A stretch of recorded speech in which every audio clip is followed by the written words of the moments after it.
ایک سوال ہے کہ حدیث شریف میں آتا ہے کہ کلو مسکرین حرام، ہر نشہ آور چیز حرام ہے، تو کیا پان، گٹکا، سگریٹ اور تمباکو گل وغیرہ حرام ہونا چاہیے؟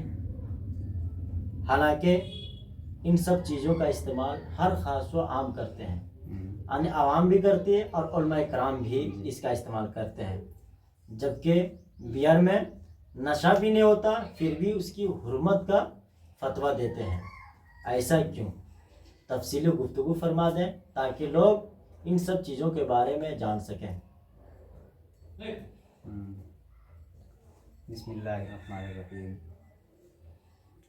آپ نے جو سوال کیا ہے،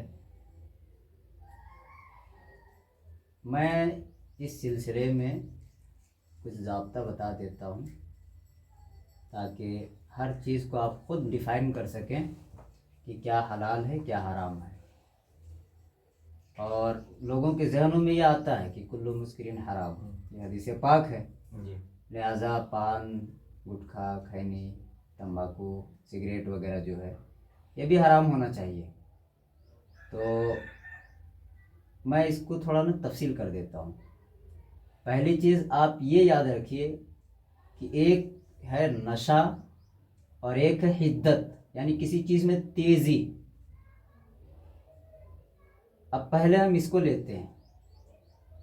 دیکھیے، پان، گٹکا، تمباکو، سگریٹ وغیرہ، اس میں نشہ نہیں ہوتا ہے، اس میں حدت ہوتی ہے، اس میں تیزی ہوتی ہے، اور اس تیزی پن کی وجہ سے انسان جب اس کا استعمال کرتا ہے تو کبھی ایسا ہوتا ہے کہ جو عادی نہیں ہوتا ہے، جو کبھی اس کو استعمال نہیں کیا، اگر وہ پہلی دفعہ اگر اس کو کھائے گا تو ہوگا کیا؟ ہاتھ پیر ڈھیلے پڑ جائیں گے، وہ الٹی بھی کر سکتا ہے۔ تو یہ حدت ہے، یہ نشہ نہیں ہے۔ نشہ کیا چیز ہے کہ آپ پہلی دفعہ استعمال کریں یا آپ عادی ہو چکے ہوں، جب بھی آپ استعمال کریں گے تو آپ کی عقل ختم ہو جائے گی، آپ اول فول بکنا شروع کر دیں گے۔ تو جو عقل پہ، دیکھیے نشہ یہ اردو کا لفظ ہے، عربی میں اس کے لیے لفظ جو آتا ہے نا وہ خمر ہے، یہ خمر سے بنا ہے، خمار۔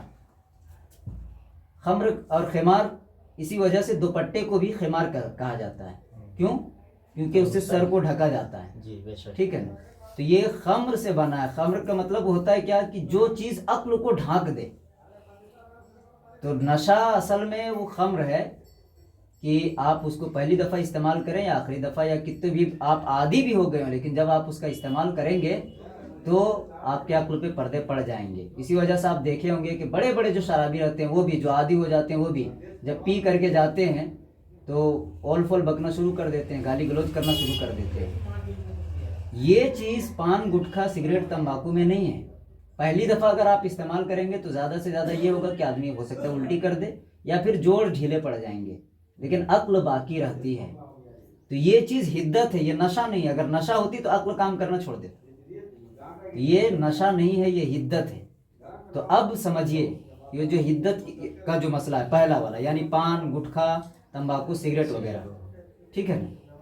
تو یہ حدت یہ کلو مسکرین میں نہیں جائے گا، کیونکہ یہ نشہ آور چیز نہیں ہے، لہٰذا اس کا استعمال جائز بھی ہے، مکروہ بھی ہے، حرام بھی ہے۔ جائز بہیں طور کہ تفریح طبع کے لیے انسان کھائے، جیسے پان وغیرہ انسان کھاتا ہے، اس سے طبیعت میں تھوڑی سی جو طبیعت تھوڑی فریش ہو جاتی ہے، اس طور پہ اس کا استعمال جائز ہے۔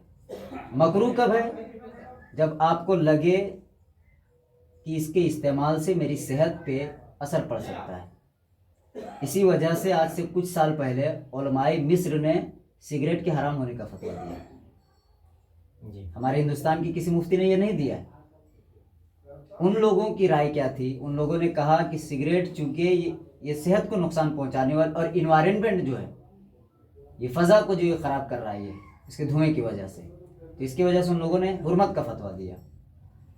تو یہ جائز ہے جب تفریح طبع کے لیے ہو، اور مکروہ ہے جب آپ کو امکان ہو کہ اس سے میری صحت خراب ہو جائے گی، اور حرام بھی ہے کب؟ جب یقین ہو کہ نقصان پہنچنا ہی ہے اس سے، تو پھر یہ حرام ہو جائے گا۔ عام طور پہ یہ چیزیں حرام نہیں ہیں. تو یہ حدت کا مسئلہ ہو گیا، یعنی یہ جائز بھی ہے مکروہ بھی ہے. یہ صحت کے اوپر ڈیپینڈ کرتا ہے. کسی کے اندر وہ کیپیسٹی کی کچھ بھی اثر نہیں پڑتا اس کی صحت کے اوپر، کسی کے اوپر تھوڑا بہت اثر پڑتا ہے. اور کسی کو کبھی ڈاکٹر کسی کو منع کر دیا ہو کہ آپ اس کو کھائیں گے اور دوسری طرف جا سکتے ہیں، کینسر وغیرہ کا مریض ہو سکتے ہیں. ٹھیک ہے. تو اس طریقے سے کئی چیزیں ہوتی ہیں. تو اب یہ فتویٰ دیا جائے گا کہ اس کے لیے حرام ہے. عام طور پہ یہ فتویٰ نہیں دیا جائے گا. ٹھیک ہے. یہ صحت کے اوپر ہے. دوسرے آتے ہیں نشہ آور چیز میں. نشہ آور چیزیں جو ہوتی ہیں نا اس کی دو قسمیں پھر ہم کرتے ہیں. ایک جامد یعنی سوکھا ہوا، اور ایک مائع یعنی بہنے والی جس کے اندر رکت و سیلان ہو، لکوڈ جس کو کہہ سکتے ہیں. پہلے لیتے ہیں خشک چیزوں کا استعمال. نشہ آور ہو لیکن خشک ہو، بہنے والی چیز نہ ہو. تو یاد رکھیے گا جیسے بھنگ ہے، چرس ہے، گانجا ہے، یہ سب نشاور چیزیں ہیں لیکن خشک ہے، یہ جامد ہے، بہنے والی چیزیں نہیں ہیں. تو اب اس کا حکم کیا ہے کہ یہ نشہ آور ہے لیکن اس کا استعمال اسی وقت حرام، اتنی مقدار میں حرام ہوگا جتنی مقدار میں نشہ چڑھ جائے. اگر تھوڑا سا کوئی استعمال کرتا ہے جس میں نشہ نہ ہو یا جس سے وہ کوئی کیفیت اور کوئی اثرات مرتب نہ ہو تو یہ جائز ہے. اس مقدار میں اس کا استعمال جو نشہ لا دے اب حرام ہے. تو یہ اس کی حرمت کا ہو گیا. اب دوسری چیز اس کی خرید و فروخت کا ہے، اس کو بیچ سکتے ہیں یا نہیں، یہ بھی ہوتا ہے. یہ بھی ہوتا ہے. تو خرید و فروخت کا مسئلہ یہ ہے کہ اگر صحیح کام کے لیے اگر اس کو بیچا جا رہا ہے، جسے کبھی کبھی دوا وغیرہ میں بھی ان چیزوں کا استعمال ہوتا ہے تو پھر جائز ہے ورنہ نہیں. اسی طریقے سے اس کے نجس ہونے کا، یعنی یہ ناپاک ہے یا پاک ہے. دیکھیے حرام ہونا الگ چیز ہے اور پاک ناپاک الگ چیز ہے. تو یہ چیزیں پاک ہے، یہ ناپاک نہیں ہے. اور حرام استعمال کے اوپر ہے، تھوڑی مقدار میں حرام نہیں ہے، اور اس مقدار میں جو نشہ چڑھ جائے جس سے وہ مقدار حرام ہے. یہ ہو گیا خشک چیزوں کا. یعنی آپ یہ سمجھیے کہ خشک چیزیں اس مقدار میں جس سے نشہ نہ چڑھے وہ جائز ہے، اور جب نشہ لا دے وہ چیز اتنی مقدار میں اس کا استعمال ناجائز و حرام ہے. یہ خشک چیزوں کا ہو گیا. اب رہ گیا مائع یعنی سیلان جس میں اور رکت و سیلان، بہنے والی چیزیں لکوڈ فارم میں. تو اس سلسلے میں ایک ہے شراب، انگوری شراب. یہ نص قطعی سے ثابت ہے یہ بالکل حرام ہے. اس کا ایک قطرہ بھی حرام ہے استعمال کرنا. اسی طریقے سے یہ نجس بھی ہے، ناپاک بھی ہے. اس کا ایک قطرہ بھی اگر آپ پورے ڈرم میں ڈال دیں پوری پانی خراب کر دے گا، پورا پانی خراب کر دے گا. اسی طریقے سے اس کی خرید و فروخت بھی حرام ہے، انگوری شراب. اچھا 3 اور شراب ہیں انگور کے علاوہ. ایک انگور ہی کو دوسرے طریقے سے بنایا جاتا ہے اور جھاگ وغیرہ اس میں پیدا ہو جائے، یعنی انگور کا سرکہ جو ہوتا ہے ایک وہ، اور ایک کھجور سے بنایا جاتا ہے، اور ایک زبیب یعنی کشمش اس سے بنایا جاتا ہے. تو یہ تینوں کا بھی وہی حکم ہے جو حکم انگوری شراب کا ہے، یعنی یہ بھی حرام ہے. ایک قطرہ بھی اس کا حرام ہے، اس کا بیچنا بھی ناجائز ہے، اور یہ نجس بھی ہے، ناپاک بھی ہے. سیم وہی حکم جو انگوری شراب کا ہے یہ تینوں کا بھی وہی ہے. اس کے علاوہ بھی اور چیزوں سے بنایا جاتا ہے شراب، جیسے مکئی ہے، شہد ہے، گنا وغیرہ ہے، ان چیزوں سے بھی بنایا جاتا ہے. اس میں اختلاف ہے.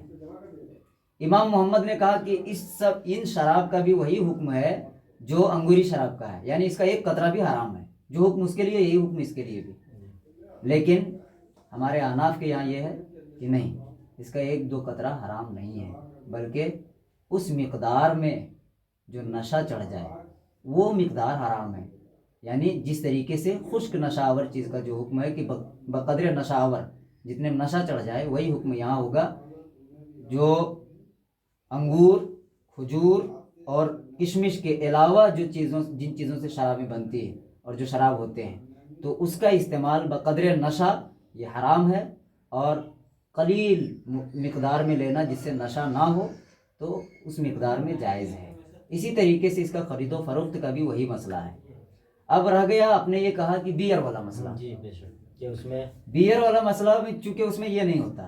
یاد رکھیے شراب سے آٹا گوندھا جائے اور پھر روٹی پکائی جائے تو روٹی پکانے کے بعد آپ بتائیے کہ کیا اس میں شراب کے اثرات رہیں گے؟ روٹی پکنے کے بعد شراب تو خشک ہو جائے گا جیسے پانی خشک ہو جاتا ہے. فقہا نے لکھا ہے پھر بھی یہ روٹی کا کھانا حرام ہے. بدل گیا، ختم بھی ہو گیا، اثرات ختم ہو گئے، پھر بھی حرام ہی رہا. اسی طریقے سے الکوہل سے جو چیزیں بنائی جاتی ہیں، الکوہل سے بنائے جانے کے بعد میں اگر اس مقدار کو کسی ذریعے سے اس کو ختم بھی کر دیا جائے، اس کے جو اثرات ہیں اس کو ختم بھی کر دیا جائے، تب بھی وہ اس روٹی کی طرح حرام ہوگا. تو بیئر میں بھی وہی ہوتا ہے جس میں 0 لکھا رہتا ہے نا کہ 0% الکوہل ہے، اس میں بھی اصل میں بنایا جاتا ہے الکوہل سے ہی، اور بعد میں پھر اس کو اس کے جو اثرات ہوتے ہیں الکوہل کے اس کو ختم کیا جاتا ہے، اور اس وجہ سے لکھا جاتا ہے 0% اس میں. تو اب بنایا تو گیا ہے چونکہ اسی چیز سے، اس لیے یہ بھی حرام ہے. دوسری چیز، اگر یہ لکھ بھی دیا جائے بیئر میں کہ اس میں 0% ہے، پھر بھی تحقیق یہ ہے کہ جس میں 0% لکھا رہتا ہے اس میں بھی الکوہل کی مقدار 5% میں موجود ہوتا ہے. 0% لکھا رہتا ہے اس کے باوجود بھی اس میں 5% میں موجود ہوتا ہے الکوہل. اس وجہ سے بیئر حرام ہے. تو ان ساری تفصیلات سے آپ چیزوں کو الگ الگ کر سکتے ہیں اور سمجھ سکتے ہیں کہ کیا چیز جائز ہے کیا ناجائز ہے. یہ کچھ ضابطے ہم نے بیان کر دیے اور مجھے امید ہے کہ آپ کو یہ مسئلہ سمجھ میں آ گیا ہوگا. بہت شکریہ.